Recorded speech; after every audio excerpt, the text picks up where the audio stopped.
अशा रीतीने अनुज्ञा मिळाल्यानंतर तरुण दाम्पत्य हातात हात घालून आनंदातिशयाने वनाप्रत निघाले. रानावनातून झुळझुळ वाहणाऱ्या पवित्र नद्या आणि फुलांनी बहरलेले वृक्ष आणि वेली सत्यवानाने सावित्रीला दाखवल्या. मयुरांचे थवे नर्तन करीत असलेल्या वनातील त्या रम्य परिसरात त्यांना सर्वत्र हर्षोल्लासाचेच भावपूर्ण वातावरण जाणवत होते. सत्यवान सावित्रीशी मधुर स्वरात संभाषण करीत होता. नदीही पुण्यवहाश्चैव पुष्पितांश नगोत्तमान् सत्यवानाह पश्चेती सावित्रीं मधुरं वचा. सभोवतालच्या सृष्टी सौंदर्याने आनंदित झालेली आणि प्रियकराच्या सानिध्याने सुखावलेली सावित्रीही तितक्याच मधुर स्वरात सत्यवानाला प्रतिसाद देत होती. पण आपल्या पतीच्या सर्व हालचालींवर तिचे सतत लक्ष होते आणि ती त्याला क्षणभरही आपल्या डोळ्यापुढून हलू देत नव्हती. नारद मुनींच्या वचनानुसार तिला मनोमन ठाऊक होते की आपल्या पतीचे आयुष्य आता काही ठिकाणपुरतेच होते आणि कालपुरुष आल्यावर त्याला कायमचा विराम मिळणार होता. आतल्या ती तीव्र वेदनेने दुःखी कष्टी झाली तरी झपाट्याने जवळ येणाऱ्या प्राणघातक क्षणांची प्रतीक्षा करणारी सावित्री तपसिद्धीच्या बळावर बाह्यतः अत्यंत शांत राहिली. तेजपुंज दृढवान सत्यवानाने सावित्रीच्या मदतीने पाठीवर फळे गोळा केली.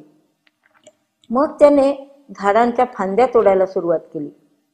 दिवसभराचे काम झपाट्यात उरकून उरलेला वेळ आपल्या प्रियतमेच्या सहवासात घालविण्याचा त्याचा विचार होता. पण अतिश्रमाने त्याला एकाएकी एकदम थकवा वाटू लागला आणि त्याला जोराचा घाम फुटला. त्याचे डोके खूप दुखू लागले. जणू मस्तकात कुणीतरी वेदनेचा अंकुश खुपसत असल्याचे भावना त्याला होत होती. त्याचे सारे अवयव थंडकू लागले आणि हृदयात तीव्र स्वरूपाचा दाह सुरू होऊ लागला. हे पाहताच सावित्री त्वरेने सत्यवानाजवळ गेली आणि त्याचे मस्तक मांडीवर घेऊन ती एका झाडाखाली बसली. नारद मुनींच्या भविष्य कथनातील तो क्षण येऊन ठेपला आणि आता कालपुरुष दाखल होण्याची वेळ समीप आली होती. क्षणातच एक दिव्य पुरुष समोर उभा असल्याचे सावित्रीच्या नजरेला दिसले.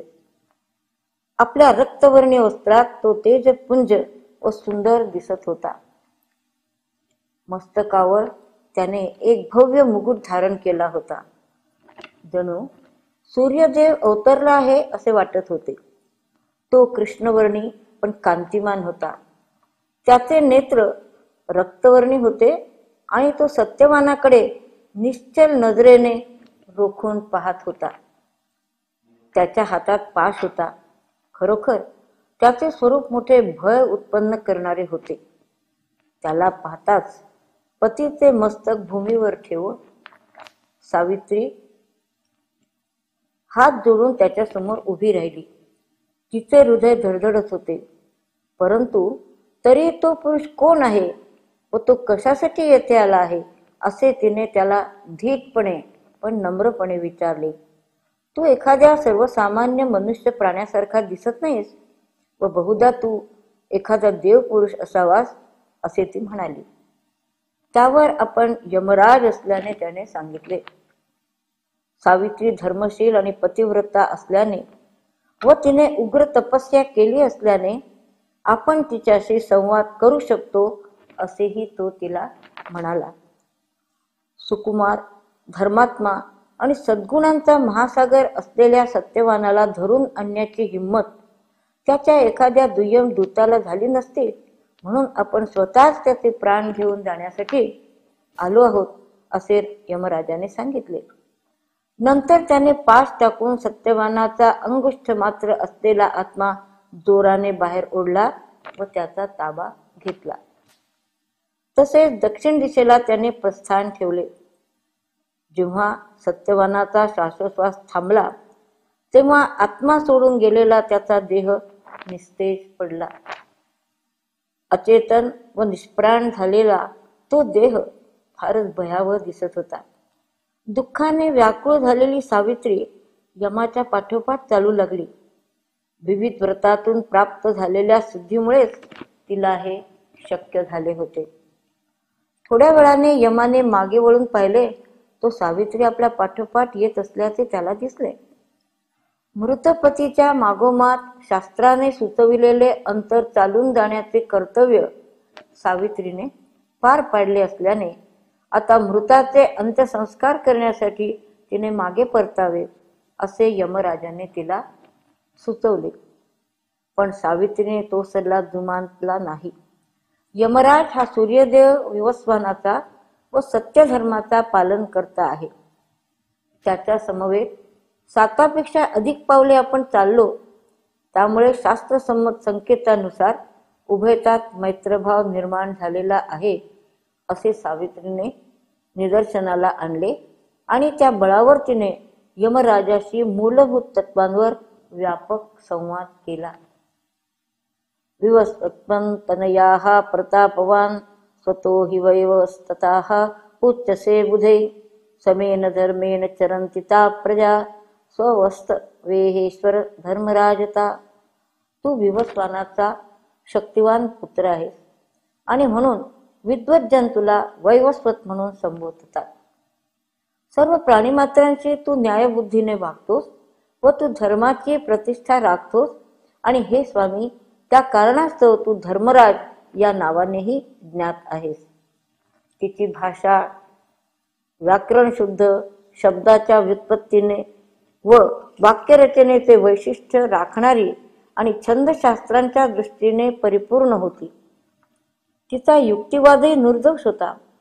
आपले स्थान आपल्या पतीच्या सन्निध असून त्याच्याशिवाय आपण माघारी परतू शकत नाही असे तिने दृढ निश्चयाने सांगितले.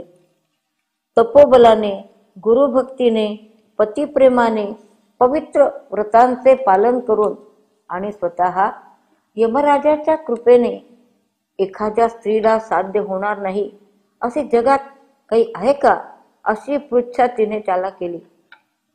तिने असेही ठामपणाने सांगितले की धर्मनिष्ठ लोक सद्वर्तनी असतात, त्यामुळे ते कधीही दुःखी होत नाहीत व त्यांना कुणीही पीडा देत नाही. सत्संगती नेहमीच लाभदायक असते व म्हणून सर्वांनी सत्संगतीची कास धरली पाहिजे. संतजनांच्या आणि साधू पुरुषांच्या संगतीत भयमुक्ती मिळते.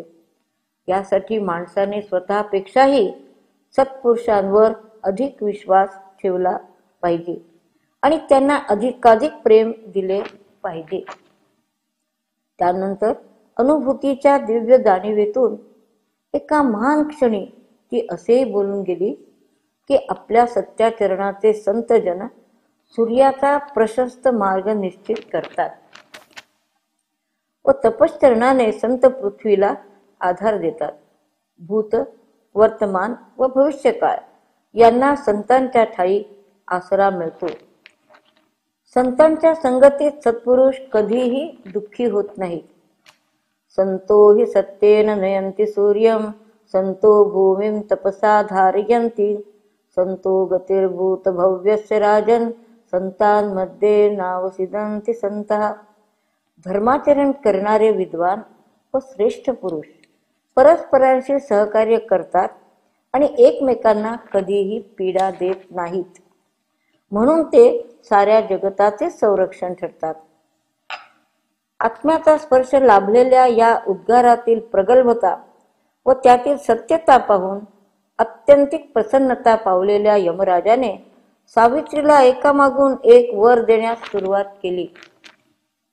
खरे तर धर्मचरणाविषयीच्या रमणीय व उदात्त तत्वांविषयी सावित्री जसे भरभरून बोलू लागली तसतसा यमधर्माचा तिच्याविषयीचा आदरभाव वाढतच गेला.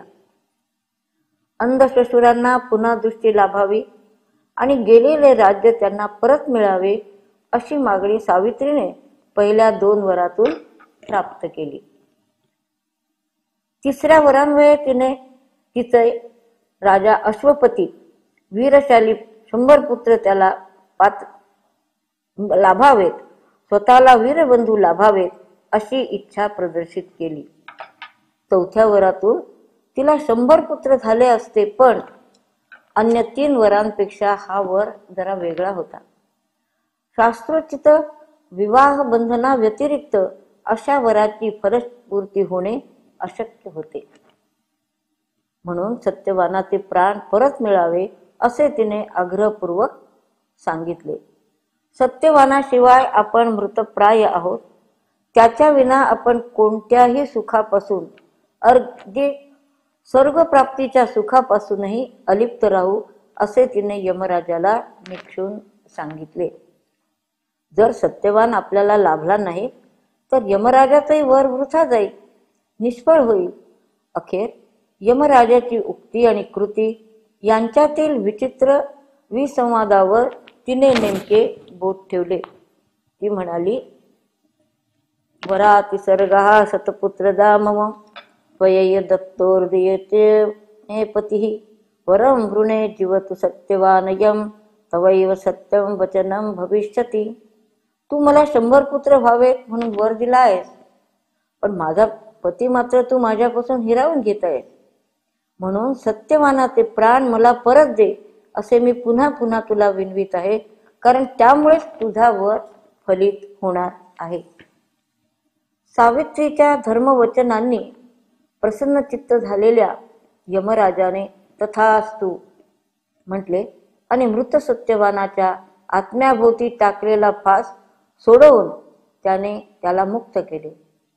सत्यवानाची प्रकृती आता चांगली आहे आणि पृथ्वीवर परतण्यास तो सक्षम आहे असे यमराजाने सावित्रीला सांगितले. जगाच्या कल्याणार्थ पवित्र यज्ञ करण्यासाठी व सावित्रीच्या बरोबर सहजीवन जगण्यासाठी यमराजाने सत्यवानाला 400 वर्षांचे आयुष्य बहाल केले. नंतर सावित्रीला आशीर्वाद देऊन आणि सत्यवानाच्या आत्म्यासह तिला परत पृथ्वीवर घालून यमराजाने आपल्या लोकी प्रयाण केले. यम निघून गेल्यानंतर सावित्री पतीच्या आत्म्यासह त्याचा देह होता त्या ठिकाणी पोहोचली. धरणीवर पडलेल्या त्याच्या देहापाशी सावित्री गेली आणि खाली बसून तिने हळुवारपणे त्याचे मस्तक आपल्या मांडीवर घेतले. आता सत्यवान हळूहळू चेतनाशील होऊ लागला.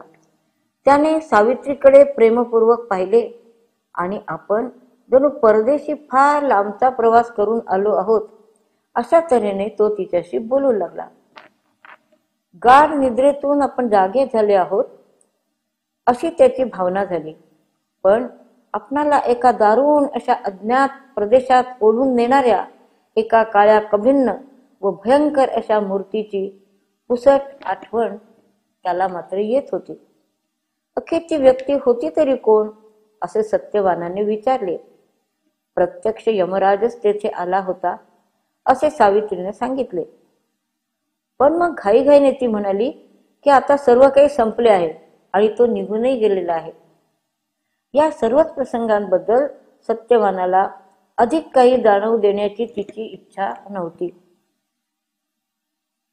पण त्याबद्दल दुसऱ्या दिवशी बोलू असे सावित्रीने सांगितले आणि त्याचबरोबर वनात झपाट्याने काळोख दाटून येत असल्याची जाणीव करून दिली. सत्यवानाने सभोवती पाहिले तेव्हा आपण आपल्या पर्णकुटीत अद्याप परतलो नसल्याची जाणीव त्याला तीव्रतेने झाली.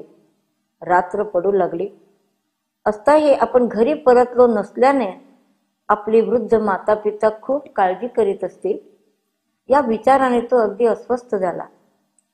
आपल्या झोपेला तो दूषण देऊ लागला आणि होईल तितक्या लवकर घरी परतण्याची घाई तो करू लागला. यापूर्वी एकदा फार रात्र करून उशिरा घरी परतल्याबद्दल आपणाला कसे बजावले गेले होते याची आठवण त्याने सावित्रीला करून दिली. आई वडिलांना नुसतीच काळजी वाटत नव्हती तर तऱ्हेतऱ्हेचे अभद्र विचारही त्यांच्या डोक्यात थैमान घालू लागले होते. तू आमची म्हातारपणची काठी आहेस आणि तुझ्याशिवाय 2 क्षणही आम्ही राहू शकणार नाही. असेही त्यावेळी त्यांनी त्याला निक्षून सांगितले होते. पण सावित्री मात्र थोडी घुटमळतच होती. अजूनही सत्यवान अशक्त आहे आणि घरापर्यंतचा लांब रस्ता पायी चालण्याची शक्ती त्याच्या अंगात कितपत आहे याबद्दल तिच्या मनात शंका होती.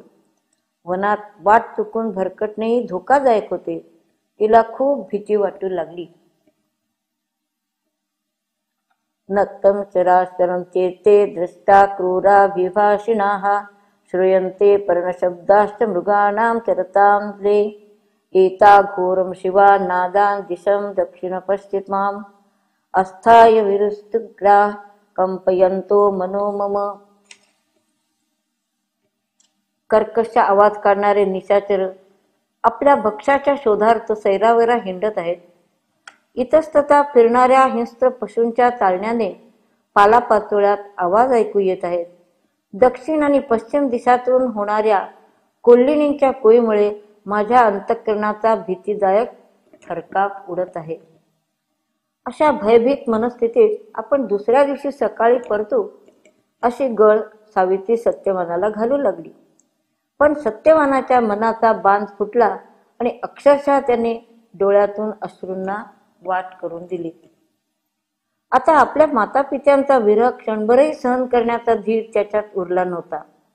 आपले अंध वडील आणि वृद्ध माता एकामागून एक सर्व ऋषींना आपला ठाव ठिकाणा व क्षेमशुकर विचारत असतील, भटकत असतील असे तो सावित्रीला म्हणाला.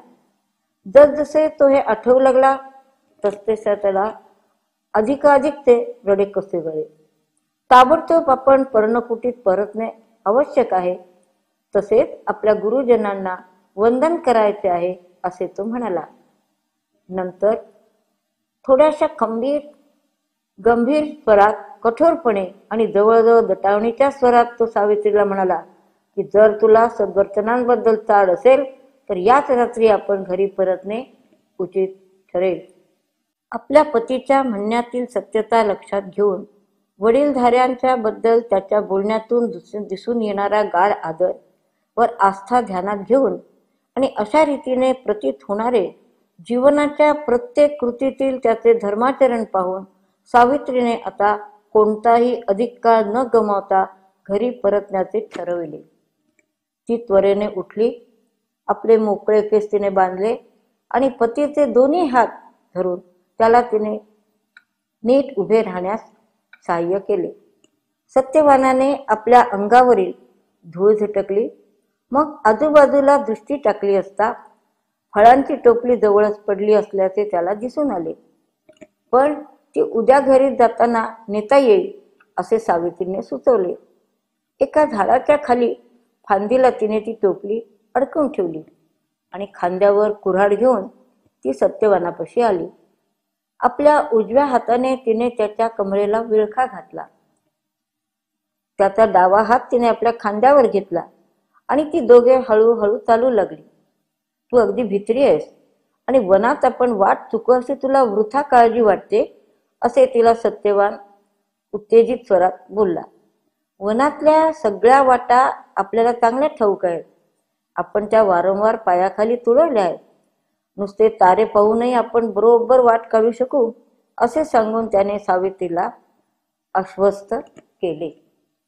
ज्या मार्गाने सकाळी आपण वनात आलो त्याच वाटेने परत जाणार आहोत असेही तो म्हणाला.